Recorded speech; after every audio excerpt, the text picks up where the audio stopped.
Welcome back sa Ride with Ryan. Today, nandito tayo ngayon sa Ford Cainta para silipin o tignan itong Ford Everest na trend variant. Lahat yan titignan natin, mapa interior, exterior at performance. Kaya naman samahan mo ako hanggang sa huli. Malay mo, magustuhan mo, di ba?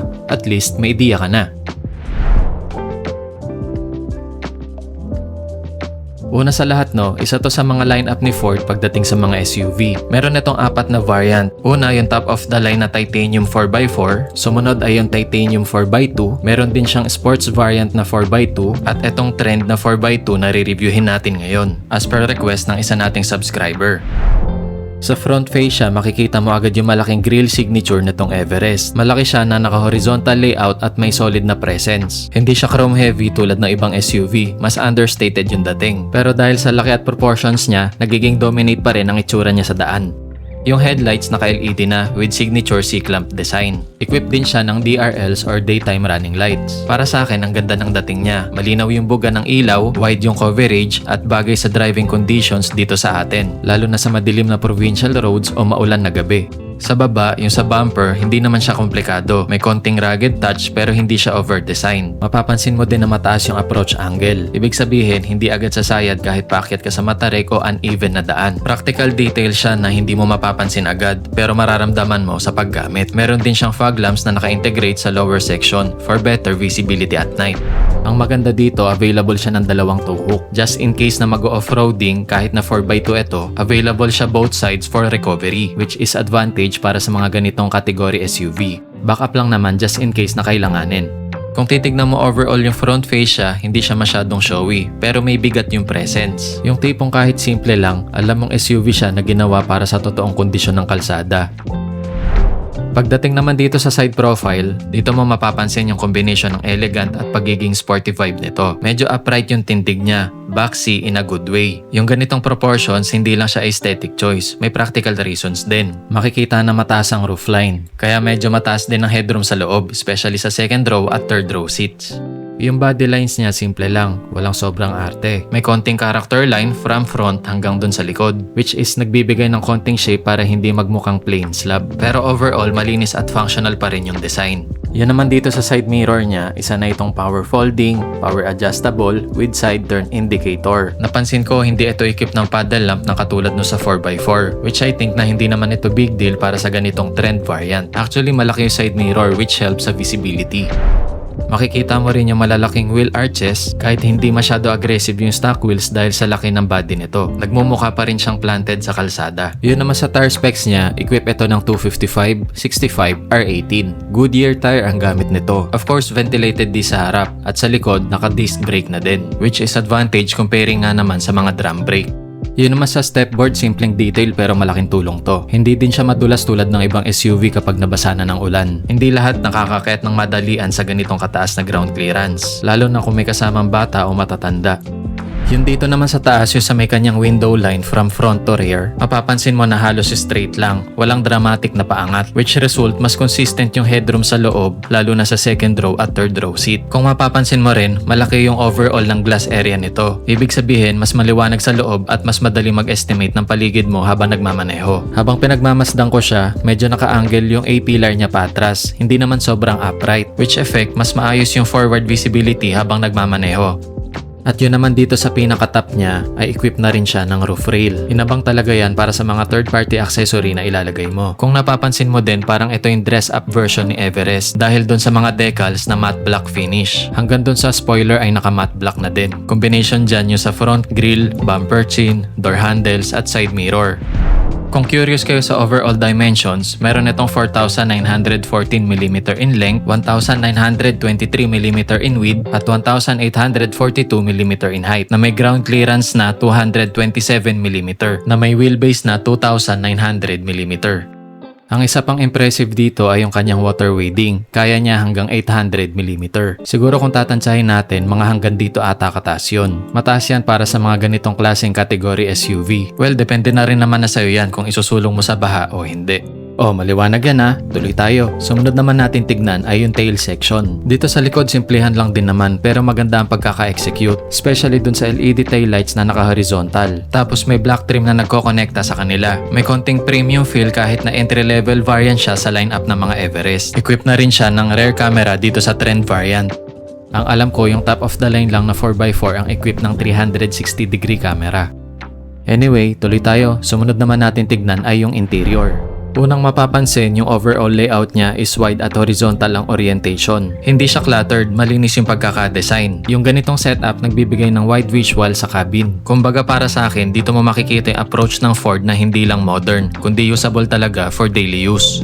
Even yung pinaka-storage nito ay na-maximize talaga. Kung mapapansin, typical placement talaga yung glove box nito. Even itong pinaka-ejectable cup holder niya. Pero kasi kapag binuksan mo na siya lahat, dito mo makikita yung pagiging practical ng Everest. Hindi lang siya basta storage. Marami ka pa talaga pwede mailagay. On top pa yung mga common documents na nilalagay natin dito. Kaya mas flexible yung ganitong storage. Pwede mong ihiwalay yung important documents sa everyday items mo. Yung nakita nyong ejectable cup holder, hindi lang yun para sa passenger side. Meron din dito sa driver side. Tapos dahan-dahan siya lumalabas kapag prenes ninyo.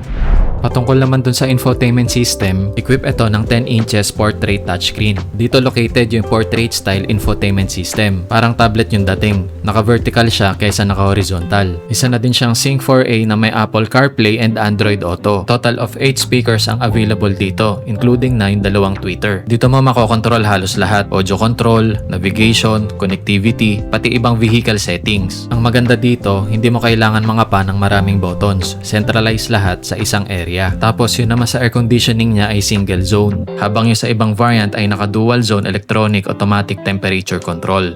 Kapag umilalim ka pa ng tingin, dito mo mapapansin yung dalawa pang USB port na para sa Type A at Type C. Meron ka na ding wireless charging pad. Good as additional storage para dun sa mga small item accessory natin. Yun naman sa center console, naka-flow siya mula sa dashboard pababa. Very natural yung placement. Dito na din located yung electronic parking brake and of course yung pinaka-shift knob niya para sa park, reverse, neutral, and drive. At saka may dalawa pang additional cup holder. Yun naman sa may center armrest, kapag tinaas mo yan, meron siyang maliit na tray. Malaki at malalim pa ito. Big enough para sa mga mid-size accessory natin.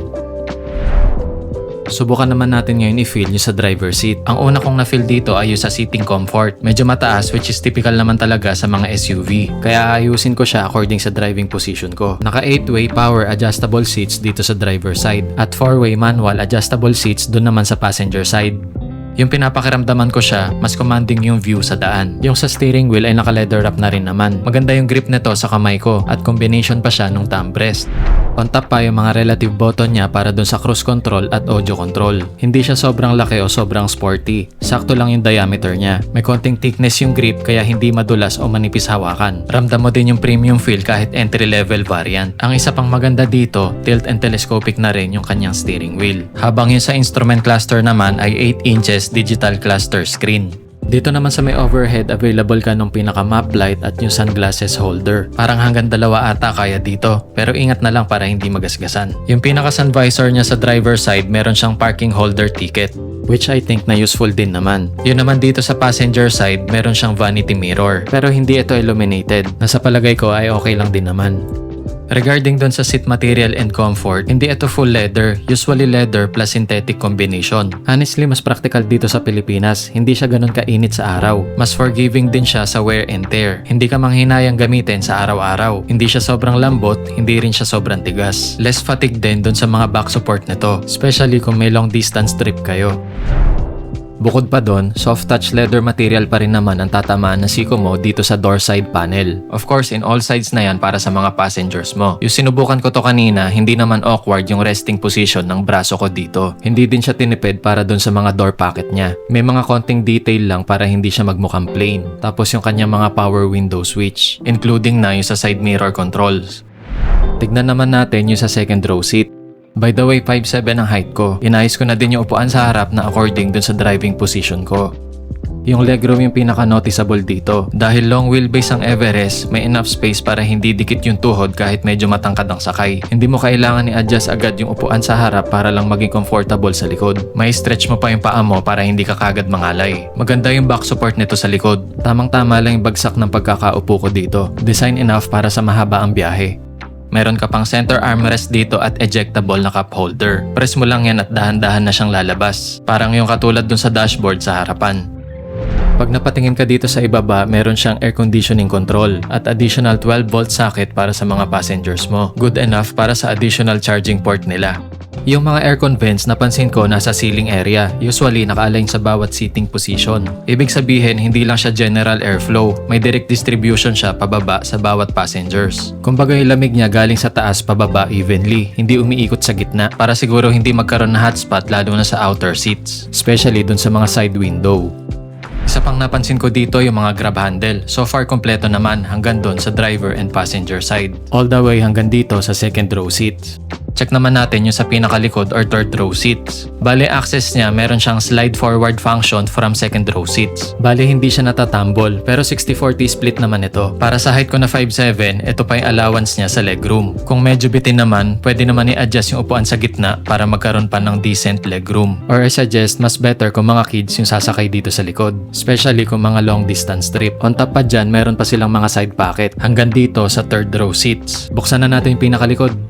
Ang alam ko, doon sa pinaka-cargo niya, around 259 liters ang capacity. Hindi ka masisikipan magpasok ng gamit. Yung loading height naman niya medyo mataas. Well, of course, SUV kasi ito. Pero manageable, hindi ka rin masyadong yuyuko dahil sa height ng opening niya. Good enough para sa mga mid-size luggage, grocery bags, or mga daily items. Just in case na mabitin ka talaga sa cargo space, that's the time na ibababa mo na itong third row seats para ma-maximize mo yung full capacity nito. May mga side compartment din. Bukod pa yung mga tie-down points para hindi gumalaw yung mga karga. May pagka-flat yung sidewall, mas madaling i-maximize yung space. Dito naman located yung mga emergency kit, tulad na lang ng jack, wrench, early warning device at iba pa. Marami pang space dito na kung ano pang pwede mong mailagay. Ito yung mga simpleng detail na hindi masyado napapansin pero very useful. Tuloy tayo, lumipat naman tayo sa engine bay.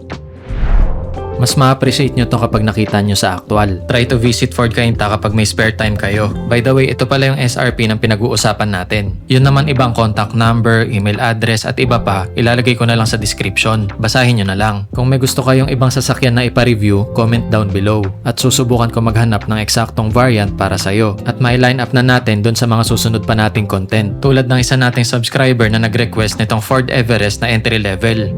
Tuloy na tayo. Pagdating naman dito sa engine specs, isa itong 2.0 liter engine na turbo diesel. Meron itong cylinder displacement na 1,996cc, habang sa maximum power ay 170 PS at 3,500 RPM, at maximum torque na 405 Nm at 1,750 RPM hanggang 2,500 RPM. Isa itong 6-speed automatic transmission. 80 liters ang fuel tank capacity nito.